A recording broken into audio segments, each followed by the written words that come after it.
Webb believes Nottingham Forest should have been awarded at least one penalty in their recent controversial Premier League fixture against relegation rivals Everton. Everton claimed a 2-0 win at Goodison Park on April 21, but Forest were incandescent that three separate penalty appeals were ignored by referee Anthony Taylor, with VAR Stuart Atwell not interfering. Webb, the chief refereeing officer at Professional Game Match Officials Limited, GMAL, believes Ashley Young's challenge on Giovanni Reyna and his potential handball were both open to interpretation. Euro 2024 is now less than 50 days away. Book your hotel with Marriott Bonvoy. But speaking during the Match Officials, mic'd up program on Sky Sports, Webb accepts Young's tackle on Callum Hudson-Odoi should have led to Atwell directing Taylor to review the on-field decision. The referee waves away the penalty appeal, Webb said. "We did hear Anthony Taylor in the footage say that he believed the ball had been played by Ashley Young, and we know that's not the case.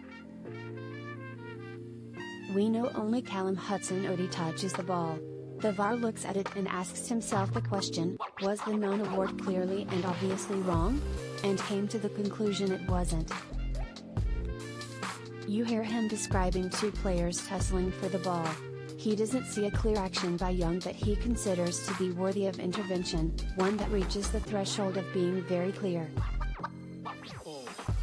We would have preferred an intervention for the referee to go to the screen to make a judgment in this situation and probably would have come out with a different outcome if that would have happened." Forest issued an extraordinary statement immediately after the match, saying they had warned GMAL that Atwell was a Luton fan, another relegation rival, but that the referee's body did not change his appointment. Forest called for the audio to be released publicly, but later accepted an offer from GMAL to hear it in private. Forest are understood to have heard the audio now but have not issued any comment.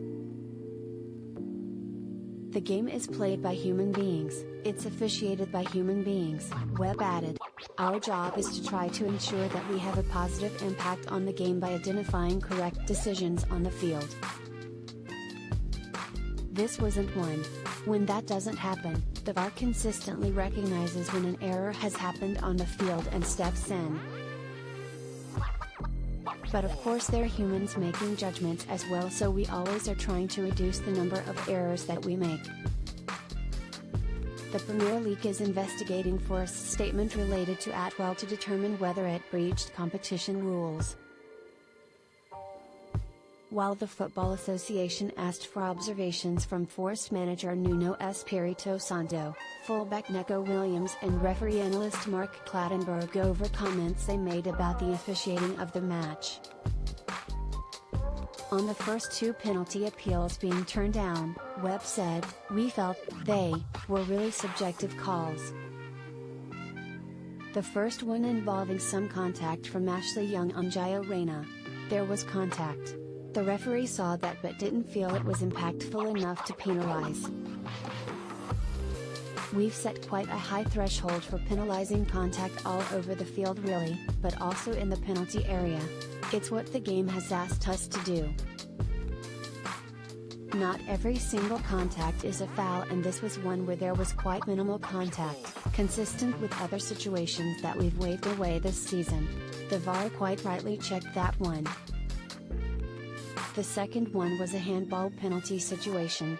Ashley Young involved again. The ball hits his arm.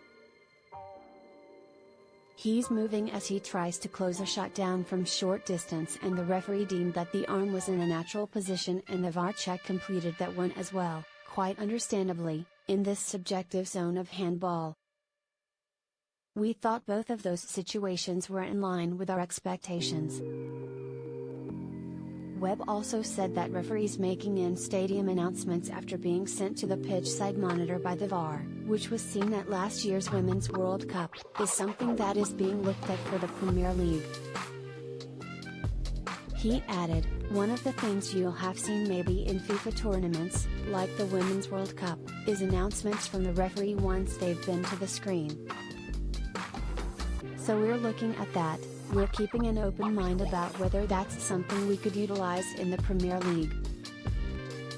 The league has agreed to introduce semi-automated offside technology, SAOT, from next season, with it anticipated that the technology will be ready to be introduced after one of the autumn international breaks. Webb added, "At the moment we're using software, dropping lines from players' body positions, which takes time to do in a diligent way. Semi-automated offsides will speed that process up."